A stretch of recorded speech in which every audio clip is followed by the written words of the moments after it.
인류의 역사를 깊이 들여다보면 개인의 능력이나 감정보다는 태어난 핏줄과 신분이 삶의 모든 것을 결정짓던 혹독한 시대가 반드시 존재했습니다.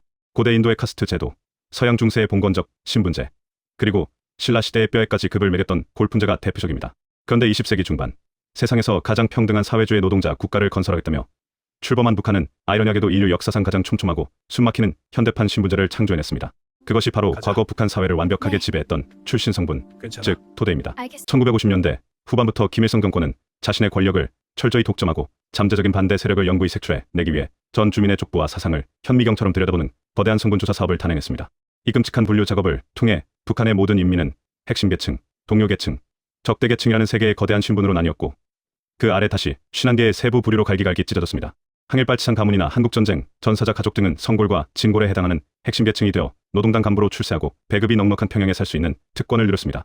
반면 지주, 자본가, 기독교인, 월남자의 가족 등은 천민 중의 천민인 적대 계층으로 낙인 찍혀 아무리 머리가 비상하고 성실해도 평생 탄광이나 험지에서 강제 노동을 하며 짐승 같은 삶을 살아야만 했습니다. 1980년대까지만 해도 북한의 소개팅과 결혼 시장은 철저히 이 토대라는 보이지 않는 계급장에 의해 완벽하게 통제되었습니다.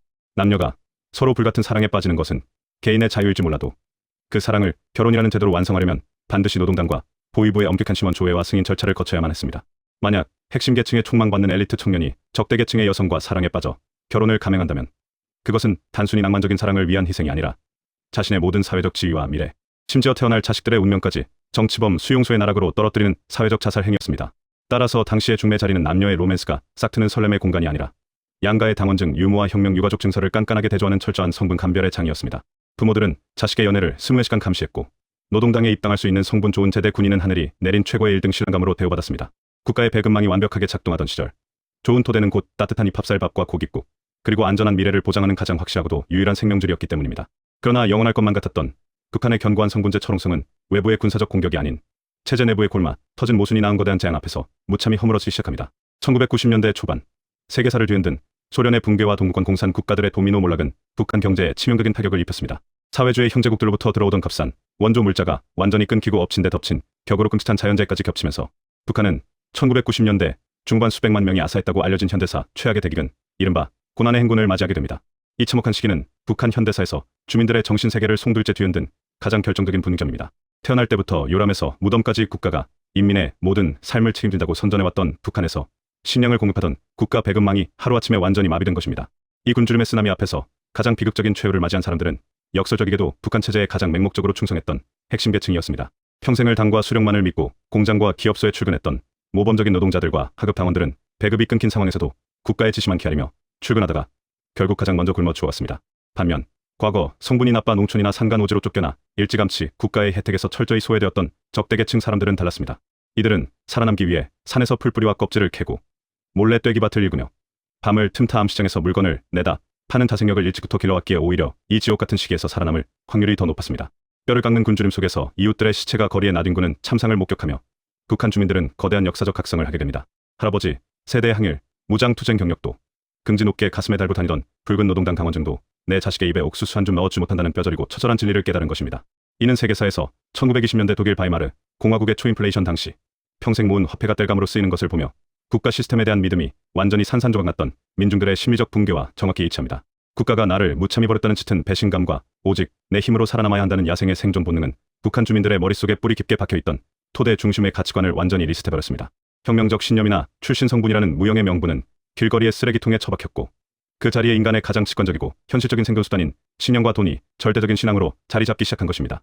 고난의 행군이 남긴 처참한 잿더미 위에서 오직 생존만을 위한 북한 주민들의 맹렬한 몸부림은 장마당이라는 거대한 비공식 시장 경제를 탄생시켰습니다.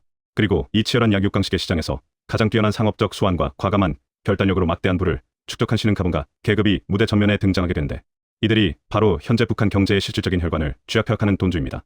이 거대한 자본가들의 등장은 세계사적으로 볼 때 18세기 프랑스 대혁명 측근 상업과 무역으로 막대한 부를 축적하여 구체제의 귀족들을 위협했던 부르주아즈나 조선 후기 상업 발달과 함께 등장하여 몰락한 양반의 신분을 돈으로 사들였던 역관이나 거상들의 등장과 완벽하게 궤를 같이 하는 거대한 사회적 지각 변동입니다. 초기 돈주들은 주로 국가의 통제력이 미치지 못하는 압록강과 두만강 등 북중 국경 지역에서 목숨을 건 밀수를 통해 초기 자본, 즉 종잣돈을 모았습니다. 이후 이들은 단순히 장마당에서 물건을 떼다 파는 영세상인의 수준을 뛰어넘어 북한 전역의 도매 유통망을 장악하고 평양의 고층 아파트 건설 자금을 대는 부동산 개발업에 뛰어들었으며 중국에서 중고 트럭과 버스를 대량으로 들여와 사설 운수업까지 독점하기 시작했습니다. 심지어 국가기관이나 국영기업소조차 사업 자금이 부족할 때 이 돈주들에게 은밀히 손을 벌려 고리を달아나 위안화를 빌려 쓰는 웃지 못할 총독이 북한 전역에서 벌어지고 있습니다. 이 엄청난 경제력을 바탕으로 돈주들은 평양 시내의 최고급 아파트에 거주하며 중국에서 밀수한 고급 외제차를 몰고 당 간부들에게 막대한 뇌물을 써서 자녀들을 북한 최고의 명문인 김일성 종합대학에 입학시키는 등 북한의 새로운 대체 불가능한 특권층으로 군림하게 되었습니다. 돈주라는 이 거대한 자본 권력의 등장은 북한의 연애와 결혼 시장의 패러다임을 말 그대로 완벽하게 전복시켰습니다. 이제 북한의 젊은 여성들에게 최고의 신랑감은 출신 성분이 좋고 성실하지만 가난한 공장, 지배인이나 당원증 하나만 달랑 가진 배고픈 군인이 절대 아닙니다. 그 로망의 자리는 중국을 오가며 외화를 쓸어 담는 무역 일꾼이나 장마당, 매대를 여러 개 소유한 돈주의 아들이 완벽하게 차지해버렸습니다. 당원증은 삶아 먹을 수도 없지만 달러는 흰쌀밥과 고기를 가져다 준다는 철저한 생존형 현실주의가 청춘들의 마음을 완벽하게 지배하게 된 것입니다. 과거에는 당 간부 앞에서 고개를 푹 숙이고 눈치를 보던 상인들이 이제는 자신의 막강한 부를 과시하며 당당하게 당 간부의 자녀를 소개팅 상대로 올려놓고 품평하며 고르는 시기가 도래했습니다. 그렇다면 자본의 달콤하고 강력한 맛을 깊이 알아버린 현재 북한의 소개팅 풍경은 구체적으로 어떻게 진화했을까요? 오늘날 북한의 대도시, 특히 평양이나 청진, 신의주 같은 곳에서 결혼은 더 이상 혁명적 과업이나 순수한 로맨스가 아닌 철저히 경제적 이익을 극대화하기 위한 비즈니스 인수합병의 맨드에 가깝게 굴러가고 있습니다. 이 거대한 지하 결혼 비즈니스를 주도하는 핵심 인물들은 바로 가락지 아주머니라 불리는 전문 중매쟁이들입니다. 과거 직장당, 비서나 인민반장이 사상극 잣대로 억지짝을 지어주던 시절은 영원히 끝났습니다. 가락지 아주머니들은 양가의 재산 규모, 직업의 실제 수익성, 외화달러나 위안화 보유량, 그리고 중국이나 해외와의 무역 연줄 유무 등 철저히 자본주의적이고 경제적인 데이터를 바탕으로 남녀의 급을 정확히 매기고 매칭을 추천합니다. 이들은 성공적인 매칭의 대가로 수백 달러에 달하는 현금이나 최신형 수입화 전 제품을 수수료로 두텁게 챙기는 북한 사회에서 가장 기민하고 정보력이 뛰어난 비즈니스 우먼들입니다. 젊은 남녀의 소개팅이 이루어지는 공간 자체도 극적으로 변했습니다. 과거처럼 김일성 동상 앞을 빗자루로 청소하며 데이트를 하거나 대동강변을 서성이는 고전적인 만남은 촌스러운 옛말이 되었습니다. 이제 경제력이 있는 젊은이들은 일반 아파트를 불법으로 은밀하게 개조해 만든 간판 없는 비밀 카페나 값비싼 외화 전용 식당에서 첫 만남을 가집니다. 이곳에서는 중국에서 밀수한 고급 원두커피나 나만의 맥심 믹스 커피를 마시며 단속반과 주변의 시선에 구애받지 않고 서구적인 데이트를 즐깁니다. 가장 눈에 띄는 획기적인 변화는 단연 스마트폰과 남한 스타일의 당당한 등장입니다. 소개팅에 나서는 젊은이들은 중국에서 들여온 최신 유행의 사복을 빼입고 아랫동네 물건이라 불리는 한국산 고급 화장품으로 정성껏 화장을 합니다. 테이블 위에는 북한 당국이 생산한 스마트폰인 아리랑이나 진달래를 보란듯이 올려놓고 자신의 트렌디함과 경제력을 뽐냅니다. 첫 만남에서 오가는 대화는 우리의 상상을 초월할 정도로 직설적이고 노골적인 속물성을 띱니다. 아버지는 어떤 장사를 하십니까?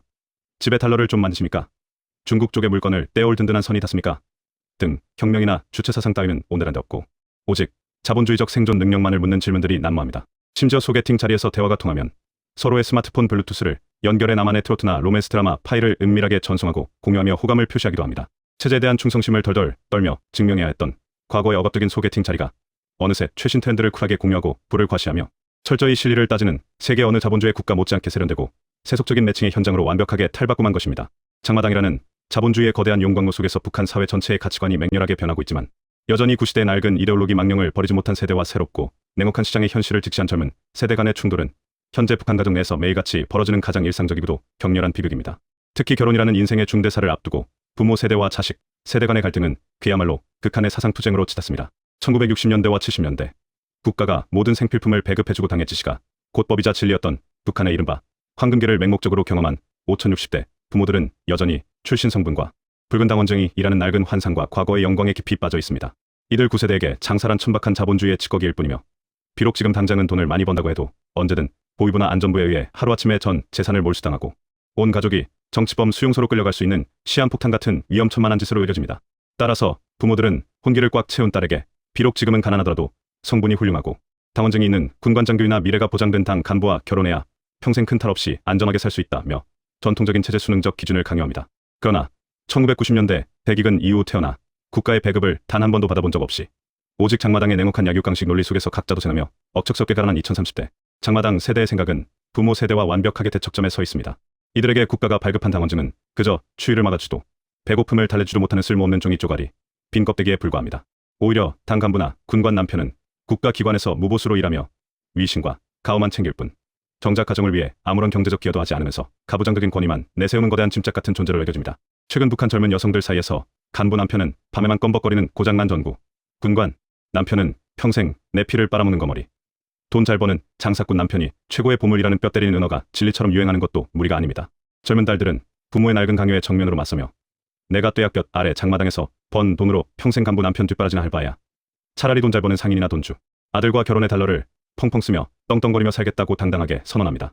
이는 단순한 가족 내의 세대 차이나 말다툼을 넘어 수십 년간 이데올로기에 철저히 세뇌된 구시대와 자본주의의 냉혹한 진리를 뼛속 깊이 깨달은 신시대 간의 거대한 체제 내적 이념 투쟁입니다. 세계 역사상 근대화와 산업화 시기마다 어김없이 등장했던 가문의 명예와 전통을 중시하는 몰락한 구세대와 실용주의와 물질적 풍요를 추구하는 신흥세대의 격렬한 충돌이 21세기 북한의 안방 한가운데서 고스란히 재현되고 있는 것입니다. 결국 늙고 힘없는 부모들은 자식들이 장마당에서 벌어오는 돈에 생계를 전적으로 의존하는 처지기에 겉으로는 수영과 체제를 찬양하면서도 속으로는 자본주의의 달콤함에 물든 자식들의 현실적인 선택에 두 손 두 발을 들고 항복할 수밖에 없는 처절한 실정입니다. 하지만 새로운 돈의 권력이 전통적인 성군의 권력을 거세게 압도하고 있음에도 불구하고 북한은 여전히 김정은 1인 독재 체제라는 전 세계에서 유례를 찾아볼 수 없는 기형적이고 억압적인 정치 구조를 굳건히 유지하고 있습니다. 바로 이 모순된 지점에서 권력과 자본이 흉측하게 뒤엉키는 북한 사회만의 독특하고도 부패한 혼맥 카르텔이 형성됩니다. 아무리 장마당을 휩쓸며 막대한 부를 쌓은 돈줄 알지라도 북한처럼 개인의 사유재산권이 법적으로 전혀 보장되지 않는 무법 천지의 독재 사회에서는 그들의 부는 항상 벼랑 끝에 선, 바람 앞에 등불과 같습니다. 출신 성분이 근본적으로 나쁘거나 당 고위층에 자신을 지켜줄 든든한 뒷배빼가 없다면 언제든 실적에 굶주린 부패한 보위부나 안전부 관부들의 표적이 되어 반동군자나 경제사범으로 몰려 재산을 압수당하고 하루아침에 숙청될 수 있는 끔찍한 리스크를 매일 안고 살아갑니다. 반면 과거 북한 사회에서 무소불위의 권력을 휘두르던 대대적인 당 간부 집안이나 고위 군관들은 어떨까요? 이들은 막강한 정치적 지위와 사회적 명예를 쥐고 있지만 국가 경제가 처참하게 파탄나면서 정당한 월급만으로는 장마당에서 쌀 1kg조차 마음 편히 사기 힘든 껍데기만 화려한 가난한 귀족으로 전락해버렸습니다. 상인들의 뒤를 봐주고 뇌물을 받지 않으면 고위층으로서의 품위 유지는커녕 당장 내일의 생계조차 위협받는 비참한 처지가 된 것입니다. 생존과 권력 유지라는 양측의 가장 절박하고도 노골적인 이해관계가 완벽하게 맞아떨어지면서 현재 북한 상류층 사회에서는 막대한 자본을 가진 돈주 집안의 자녀와 든든한 권력을 가진 당 간부 집안의 자녀를 맺어주는 철저한 계산적 정략 결혼이 대유행하고 있습니다. 이 기막히고도 전략적인 결합을 통해 당 간부 집안은 사돈인 돈주로부터 평생 쓰다 남을 막대한 달러와 고급 사치품을 스폰서받아 경제적 부귀영화를 마음껏 누립니다. 그 대가로 돈주는 사돈의 막강한 정치적 권력과 계급장을 무적의 방패막이 삼아 무자비한 세금 징수와 국가의 단속을 가볍게 피하고 장마당의 알짜배기 이권 사업을 독점하며 경쟁자들을 물리치고 거침없이 자신의 부를 확장해 나갑니다. 역사학자의 거시적인 관점에서 이은 대단히 익숙하고도 반복되는 풍경입니다. 19세기 말 산업혁명으로 돈은 철철 넘쳐나지만 신분이 천했던 미국의 신흥 재벌가 라벌 베런스의 딸들이 가문의 낡은 영광만 남고 파산 직전이었던 영국의 몰락한 귀족들과 거액의 지참금을 싸들고 결혼의 신분을 세탁했던 이른바 달러 프린세스 dollar princess 현상과 소름 돋도록 똑같은 역사적 그적입니다. 또한 일본에도 시대에 막대한 부를 쌓은 상인 계급인 존인이 빚더미에 앉은 무사 사무라이 가문과 혼인하여 가문을 구제하고 신분을 상승시켰던 모습과도 완벽히 일치합니다. 김일성이 모든 인민이 평등하다며 피를 흘려 만들어낸 프롤레타리아 신분제도가 수십 년의 세월이 흘러 자본주의의 괴물과 결탁하여 그 어떤 자본주의 국가보다도 탐욕스럽고 배타적인 극소수의 특권층 카르텔을 완성해낸 것입니다. 사랑과 혁명이라는 이름으로 포장된 이 노골적인 적과의 동침이야말로 현재 북한 사회의 도덕적 붕괴와 지역한 부패상을 가장 적나라하게 보여주는 씁쓸하고도 비극적인 현실입니다. 어렵사리 가락지 아주머니의 중매를 거쳐 양가의 조건이 맞아떨어지고 마침내 결혼이 성사되더라도 북한 주민들은 또 다른 거대한 자본주의의 험난한 벽에 부딪혀야만 합니다. 바로 뼛속까지 물질 만능주의에 깊게 찌든 북한 특유의 사치스럽고 폭력적인 혼수 문화, 일명 가시보아 혼수 전쟁입니다. 모든 인민이 다 함께 잘 사는 사회주의 지상낙원이하며 겉으로는 평등을 부르짖는 북한 당국의 공식적인 선전과는 완벽하게 대조적으로 현재 북한의 웨딩 산업은 그 어느 고도화된 자본주의 국가 못지않게 극단적인 과소비와 허례허식으로 깊게 병들어 있습니다. 과거 배급제가 정상적으로 작동하던 순진했던 시절 청춘 남녀들은 국가에서 배급해주는 얇은 이불 한 채와 조악한 알루미늄 냄비 몇 개, 그리고 소박한 술상 하나면 직장 동료들의 진심 어린 박수 속에 행복하게 조촐한 결혼식을 올렸습니다. 하지만 장마당 시대가 본격적으로 열리고 주민들 사이의 빈부격차가 우리의 상상을 초월할 정도로 끔찍하게 벌어지면서 북한의 결혼식은 오직 양가의 축적된 재력과 사회적 권력을 온 동네 사람들에게 노골적으로 과시하는 거대한 쇼케이스이자 권력 투쟁의 장으로 변질되어 버렸습니다. 현재 북한에서 가장 기본적인 혼수 조건으로 불리며 서민들의 등골을 빼먹는 것이 바로 5장 6기입니다. 5장은 이불장, 옷장, 책장, 신발장, 찬장을 뜻하는 가구류를 의미하고 6기는 TV, 냉장고, 세탁기, 선풍기, 녹음기, 재봉틀을 뜻하는 가전제품을 의미합니다. 여기서 놀라운 것은 이 혼수 품목들의 상향 평준화된 수준입니다. 과거에는 잔고장이 많은 북한산이나 중국산 저가품이 주를 이루었다면 이제 자존심을 건 돈주나 권력층의 혼수품으로는 한국의 삼성이나 LG 마크를 교묘하게 스티커로 가린 최신형 대형 양문형 냉장고와 60인치 이상의 초대형 평면 TV, 그리고 만성적인 전력난을 대비해 아파트 베란다에 설치할 거대한 수입산 태양광 패널 세트와 일본산 소형 발전기까지 필수적인 혼수 리스트로 등장합니다.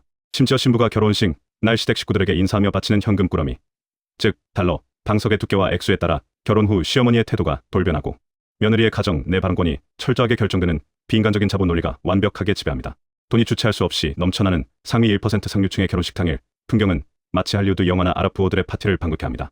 아우디, 벤츠, 렉서스 등 중국에서 불법으로 밀수한 수십 대의 최고급 외제차를 길게 도열해 평양 시내 한복판을 누비며 과시적인 카퍼레이드를 벌이고 수천 달러를 호가하는 수입 웨딩드레스를 입은 채 호화로운 외화 전용 연회장을 통째로 빌려 며칠 밤낮으로 흥청망청 표현을 엽니다. 상류층의 이러한 맹목적인 과시욕은 고스란히 평범한 일반 서민층에게 재앙적인 경제적 압박과 상대적 박탈감으로 전이됩니다. 남의 시선과 체면을 목숨처럼 중시하는 북한 사회의 구현 특성상 남들 하는 만큼 어떻게든 빚을 내서라도 혼수를 가르다 악덕 골대금업자에게 돈을 빌려 평생 빚더미에 앉아 고통받는 가족들이 수두룩합니다. 딸을 낳으면 크기도 전부터 혼수 걱정에 부모들이 밤잠을 설치고 과도하게 치솟는 결혼 비용에 짓눌려 아예 연애나 결혼 자체를 포기해버리는 북한판 M4 세대 젊은이들이 속출하는 현상은 평등을 외치는 사회주의. 북한의 심장부가 속으로는 완벽하게 자본의 노예로 전락하고 썩어문드러짐을 보여주는 가장 아프고도 기괴한 역사의 단면입니다. 북한의 소개팅과 결혼이라는 지극히 개인적이고 은밀한 일상 속에 팽팽하게 숨겨진 전통적인 토대 성분화, 신흥 자본론의 맹렬하고도 치열한 역사적 전쟁을 깊이 있게 지켜보았습니다. 우리는 흔히 북한 체제를 아슬아슬하게 유지하는 핵심적인 힘이 김정은 일가의 잔혹한 철권 통치, 세계적 규모의 거대한 재래식 군사력과 핵무기, 그리고 주민들의 일거수일투족을 감시하며 공포를 조장하는 보위부의 촘촘한 감시망이라고만 생각하는 경향이 있습니다. 하지만 역사학자의 냉철한 눈으로 북한 사회의 가장 깊은 기별을 들여다보면 김씨 일가의 3대 세습 독재 체제를 근본적으로 위협하고 안에서부터 서서히 그러나 확실하게 무너뜨리고 있는 가장 강력하고 치명적인 무기는 다름 아닌 평범한 인민들의 자본주의적 욕망과 현실적인 사랑의 조건입니다. 한때는 당의 일방적인 지시에 따라 얼굴 한번 제대로 보지 못한 사람과 김일성 초상화 앞에서 혁명적 동지애를 피눈물 나게 맹세하며 강제 결혼했던 북한 주민들이 이제는 내 가족을 배불리 먹이고 더 나은 풍요로운 삶을 영위하기 위해 철저하게 이기적이고 현실적인 자본의 논리에 따라 스스로 평생의 반려자를 선택하고 있습니다. 수십 년간 옥죄어오던 출신 성분이라는 국가가 임의로 통제하는 가상의 억압적 신분표를 과감히 휴지통에 찢어버리고 달러와 위안화라는 지극히 현실적이고 전 세계적으로 통용되는 글로벌 자본의 가치 기준을 자신들의 진짜 삶의 척도로 받아들인 것입니다. 현재 북한의 장마당 세대 젊은이들은 부모의 눈을 피해 매일 비밀스러운 카페 소개팅에 나가 상대방의 경제적 능력을 긍정하고 은밀하게 숨겨둔 스마트폰으로 나만의 화려한 로맨스 드라마와 자본주의 문화를 소비하며 부모 세대가 맹신하던 나라빠진 주체 사상의 침묵으로 그러나 가장 강력하게 저항하고 있습니다. 그들이 소개팅 자리에서 아무렇지 않게 나누는 속물적이지만 너무나도 솔직한 대화들, 당원증이라는 텅 빈 권력보다는 달러라는 실질적인 돈을 쟁취하려는 과감한 선택, 그리고 맹목적인 국가에 대한 충성보다 내 개인의 행복을 우선시하는 이 모든 지극히 자본주의적인 일상들이 차곡차곡 쌓여 초롱성 같은 독재 체제의 거대한 균열을 만들어내고 있습니다. 수천 년의 인류 역사는 항상 예외 없이 증명해왔습니다. 그 어떤 잔혹하게 통제된 폭력적인 이데올로기나 억압적인 철권 통치도 인간의 가장 원초적인 생존 욕구와 내 가족의 더 나은 삶을 향한 개인의 자유의지를 결코 영원히 억누를 수는 없다는 불변의 진리를 말입니다. 비록 돈과 권력이 탐욕스럽게 결탁한 추악한 기득권 카르텔과 서민의 등골을 빼먹는 과시적인 혼수 문화라는 씁쓸하고도 치명적인 사회적 부작용을 낳고 있기는 하지만 이 짐승 같은 치열한 자본주의적 생존 경쟁이야말로 역설적이게도 북한 민중들이 수십 년간 뇌리에 세뇌된 맹목적인 이념의 노예 상태에서 벗어나 스스로의 힘으로 삶을 개척해 나가는 가장 주체적이고 위대한 역사적 각성의 과정입니다. 언젠가 머지않은 미래의 한반도의 거대한 변화의 태풍이 불어오고 굳게 닫혔던 통일과 개방의 문이 활짝 열리는 날, 우리는 무자비한 독재 정권의 총칼과 총살의 위협 앞에서도 결코 시들거나 죽지 않고 장마당이라는 척박한 자본주의의 새로운 토양 위에서 그 누구보다 억척스럽고 눈물겹게 피어난 북한 청춘들의 슬프고도 위대한 로맨스의 거대한 역사와 정면으로 마주하게 될 것입니다.